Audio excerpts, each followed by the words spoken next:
Chers amis jardiniers, bienvenue dans cette nouvelle vidéo. Je suis en train d'entretenir ma plante de tomates et je vais l'arroser tout de suite. Vous faites sûrement pareil, vous utilisez bien de l'eau salée pour arroser vos tomates, non? Alors, je prends une cuillère à café, je la verse ici et ensuite j'arrose ma plante de tomates avec. Qu'est-ce que vous avez dit? Vous ne le faites pas, vous arrosez vos tomates avec de l'eau douce. C'est pas sérieux, non? Vous avez une idée réelle de ce que vous ratez comme délicieuse expérience gustative en arrosant au final vos tomates avec de l'eau douce plutôt que quelque chose d'un peu différent? C'est ta faute, je vais arroser avec. Oui mes chers, je suis tout de suite avec vous. Je dois juste rapidement préparer notre expérience commune.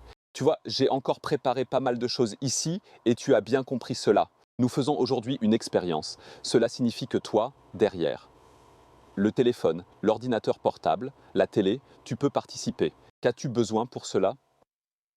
Nous voulons en effet mettre la science à l'épreuve. Tu auras besoin de 2 pots de la même taille. Ces 2 pots seront soigneusement remplis avec exactement le même substrat. Et ensuite, tu auras besoin de 2 plants de tomates, de préférence au même stade de développement et qui soient des tomates cocktail ou des tomates cerises. Ils conviennent le mieux à cela.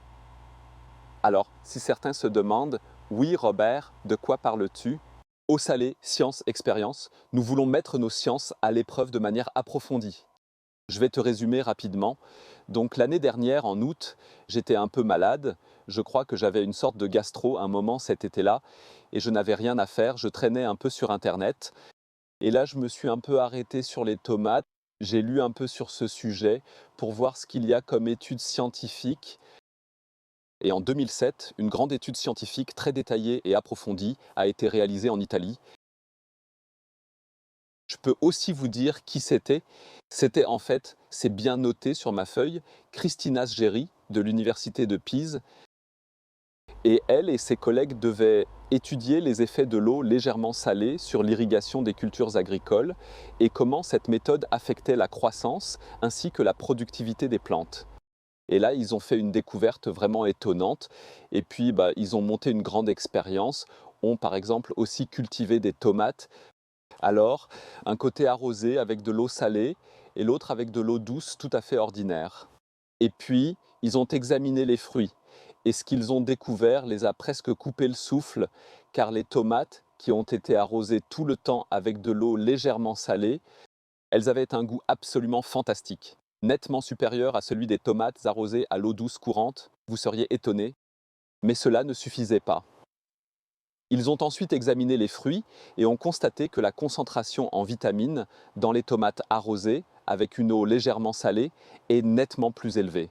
Et en plus, la teneur en antioxydants dans les fruits était plus élevée que dans les fruits arrosés à l'eau douce, montrant une nette différence. Et c'est vraiment un résultat. On ne le verrait pas si on le... Quelqu'un te raconte de l'eau douce et légèrement salée, tu ne t'attendrais jamais à un tel résultat dans la vie. Et c'est ainsi que les chercheurs se sont sentis à l'époque. Et maintenant, vous comprenez probablement aussi pourquoi je veux faire cette expérience et pourquoi j'ai ici 2 mêmes plantes cultivées dans les mêmes conditions. Parce qu'une tomate est arrosée avec de l'eau salée, l'autre tomate est nourrie avec de l'eau douce, ce qui influence leur croissance de manière différente et notable. Alors vous voyez, j'ai fait une pancarte ici. La pancarte va ici. Bienvenue amis, aujourd'hui nous allons discuter en détail d'une plante unique et vraiment spéciale. Maintenant, certains d'entre vous qui veulent faire l'expérience se demandent sûrement combien de sel il faut utiliser. Alors, évidemment, on ne peut pas exactement verser la moitié entière du paquet de sel ici. Alors, vous voyez, ceci est du sel marin, il est extrait de la mer et cette expérience a été réalisée à l'époque avec de l'eau de mer, donc ça devrait aller. Et 1 gramme de sel par litre. Alors, nous avons maintenant ici, dans cet arrosoir vert et pratique, une capacité totale de 10 litres. Ça signifie 2 cuillères à café de sel que je vais mettre ici. Une cuillère à café est environ 5 grammes. Demandez à votre femme ou à votre mère ou à votre grand-mère comment sont exactement les dimensions. Alors à peu près, j'ai lu, pas que je l'aurais su. Et maintenant, on arrose la tomate avec cette eau. Ce qu'il est important de savoir, les amis, ne faites pas ça tous les jours. La configuration expérimentale consistait en une petite dose d'eau salée tous les 3 à 4 jours. Pas trop souvent. Et vous devez faire attention à une chose, faites-le de préférence en pot.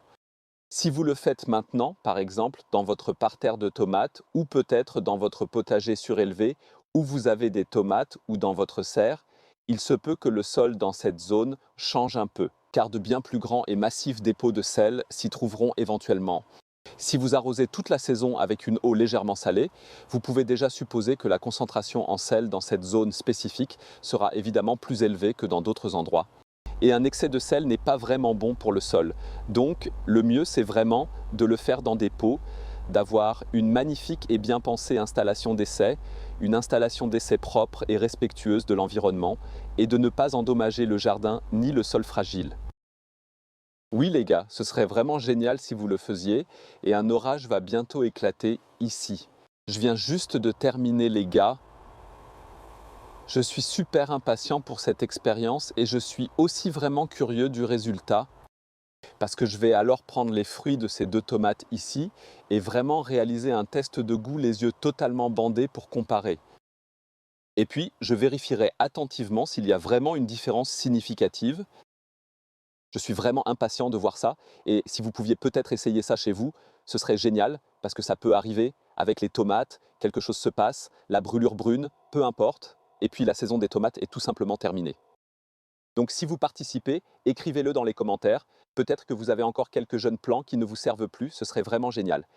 Oui les amis, j'espère que vous avez trouvé ça intéressant, j'espère que vous serez avec nous.